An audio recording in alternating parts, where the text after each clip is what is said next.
All right, our final spotlight talk is going to be given by Lee Giat, who I had the pleasure of meeting with Ron, actually, at the launch of Space IL's first buried ship mission in Cape Canaveral a couple of years ago. Now, Lee is a filmmaker, a pilot, astronomer, brilliant science communicator who is soon going to embark on a journey to bring science to communities all around Central and South America. But I'll let him tell you about that. Lee, take it away. Hey, Kobe. First of all, thank you for having me, and it's such an honor to be on a panel with such amazing people in SciComm as well, and that are doing it in amazing ways that is pretty new. TikTok is not that old, so the fact that everyone's figuring it out and I guess communicating science in such a brilliant way so quickly is truly inspiring. So yeah, and I did meet Kobe and Ron recently. Well, I guess that was 2019, but that was a lot of fun. So thank you for having me. I'm actually Israeli, so this is a really cool kind of full circle for me. Yeah, I want to talk about a little bit about how I got into science communication, because that was never really my intention growing up. And I guess what I've learned throughout that process doing all these million different things. So I do have a PowerPoint. I think Ron is controlling it. So Ron, if you want to put that up, I just shared my screen. There we go. Yeah. So yeah. So I want to talk about a little bit about how I got into SciComm and how there we go, and a little bit about how well, just the things that I'm doing nowadays and how that kind of ties in. So I actually grew up, and my first real love and passion was filmmaking. And I continued to make short films and all that sort of stuff. These were some of the first that I've ever made. This was in 2005. That's me and my little brother. And I've been making short films, and I've always loved being creative and experimenting with the camera. You can see that UFO there is in the foreground, making it look bigger. It's just a piece of paper that I printed out. And obviously doing a low angle of my brother there makes him look 10 feet tall. So all that sort of stuff was fun. And, I think every kid really, gets into it nowadays. It's more TikTok and YouTubers and stuff like that. And it's fun to see everybody, experiment when they're younger and see where it takes them. So that was kind of my thing, but it stuck with me. I've always been into film. But something that's been a constant in my life too is aviation. My dad was a flight instructor with over 25,000 hours. And he taught me how to fly since I was a baby. And I learned to drive before I learned to fly, and I continue to fly. I've flown every week since I became a private pilot. Was it now, like 5 years ago? And my dad actually did a lot of really cool stuff in his career. He in the later years in the most recent years, he's been an aid relief pilot for the Bahamas, Puerto Rico, a lot of the Caribbean countries, and a little bit of South America too. For things like hurricanes. I grew up in Miami. That's where he lives, and I am here in Jacksonville for school and for work, which is a little bit more north of Miami. But we know hurricanes. We know how devastating it could be, how it can hurt your economy, and all that sort of stuff. But I've been able to join him on some of these flights to the Bahamas, to Puerto Rico, to Cuba, just to see what's going on. And you see how much of a lack of infrastructure there is, especially for the young ones. Education, the very foundation of what a person is going to be. And so that stuck with me, and we'll get to that a little bit later. But my role in science and in space actually came from video production. I always thought, I was a creative person, and that's where I was going to stick, and that's it. I failed algebra in high school. I failed calculus. I was talking to Ron about this, actually. I failed calculus 9 times throughout college, and I might have the world record. I didn't know that there was a place for me in science communication. And I like to think of science communication as that middle man between, or woman, that middle section between the experts and the professors. If you've ever had a professor or a teacher that you just can't understand because they're so advanced in their respective fields, and then people that don't know anything, all the way up, down to flat earthers. And so science communication is that bridge to help everybody understand what's going on in the realms of STEM. And so I did a video production story. I was in a TV production club in high school, and I did a story on this observatory, specifically on that lady right there. Her name is Helen Tavera. She is an astronomer with SOFIA. It's an aircraft. It's a modified, I think it's a 747. Um, and it's an observatory. It's called the Stratospheric Observatory for Infrared Astronomy, and she's flown on that multiple times, and now she's an astronomy teacher. She speaks like a million languages, an incredible inspiration, and one of the most intelligent people I've ever met. And after I filmed a little news piece, at that observatory, the small, humble observatory in South Florida, I decided to come back and volunteer. And she showed me Jupiter through the tree line, that dot right there, in the sky. And I was blown away. And then I saw it through a telescope, and I got hooked. So I became an amateur astronomer. A few years later, after volunteering for a number of years, she certified me to continue teaching astronomy through the NASA Night Sky Network, which is a network of observatories that promote science communication. And I ended up teaching and doing presentations at the Brian Gooding Planetarium at the Museum of Science and History throughout college. And that it's the largest planetarium in the world that is a single lens planetarium, meaning it's one big projector. It's not like it's not like a ball with holes cut out of it. It's an actual video projector. So I made videos that were formatted for the planetarium, which was really cool. And it was a lot of fun kind of blending that craft of video and space. I also got to speak at schools and do all that sort of stuff.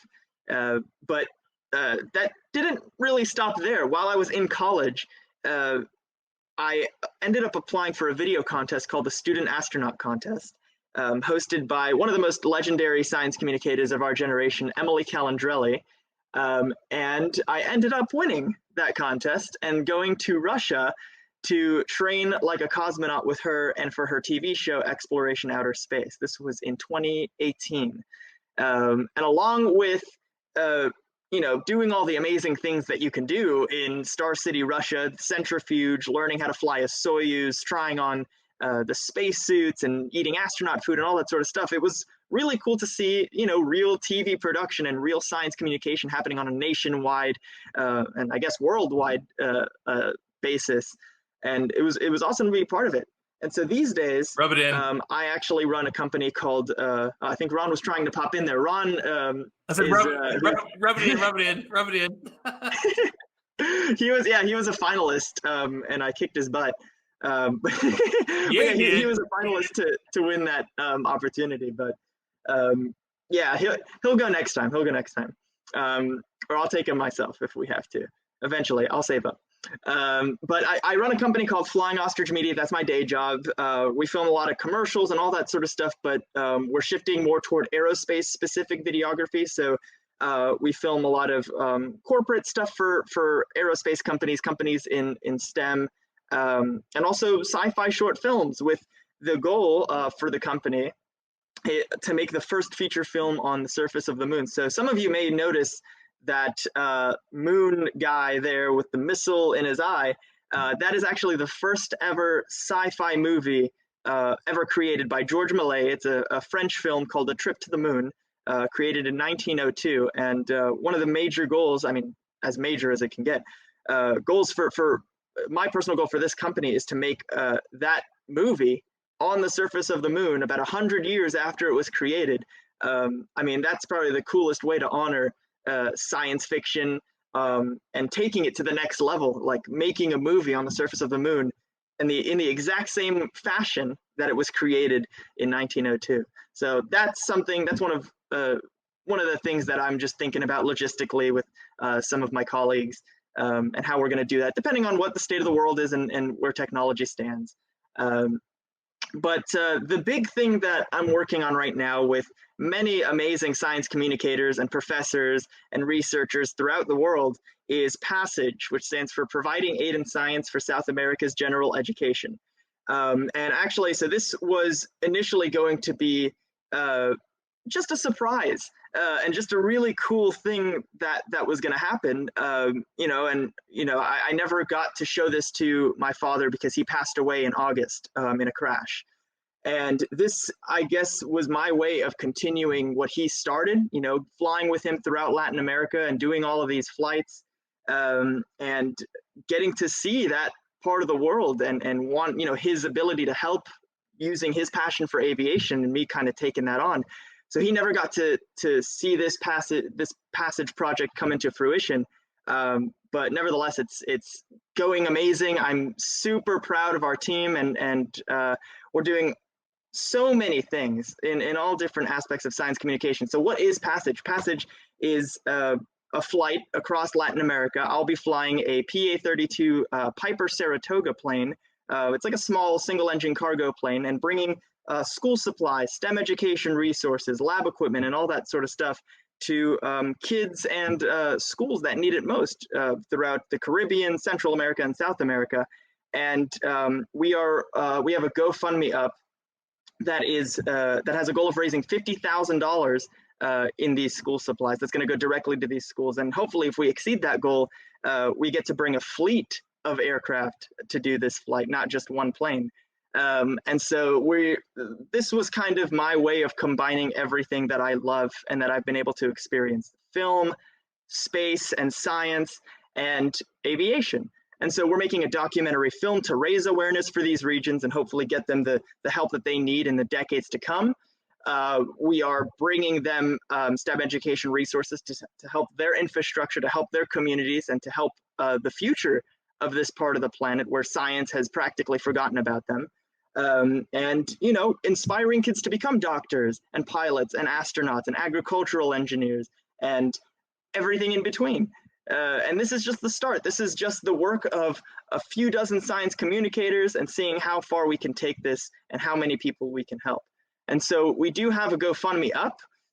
We are almost at our halfway point, and the flight is set to depart in December. And we need your help to raise our $50,000. So after the conference, visit the link is down there. Thank you, Ron, for putting that up. GoFundMe.com/PassageScience. And we also have a website, passageflight.org.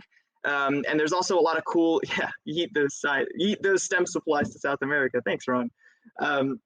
But we have a lot of awesome rewards that you'll get as well for donating patches, t-shirts, all the way up to joining us at Kennedy Space Center for the documentary premiere with many other science communicators. So definitely check that out. Check out the website. Here is the link right here.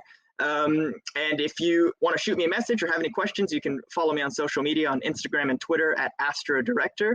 And thank you so much, Covey, again, for hosting this. Thank you to the Ramon Foundation. Thanks, Ron, for taking charge at the StreamYard stuff that not a lot of us understand how it works, but great job as always.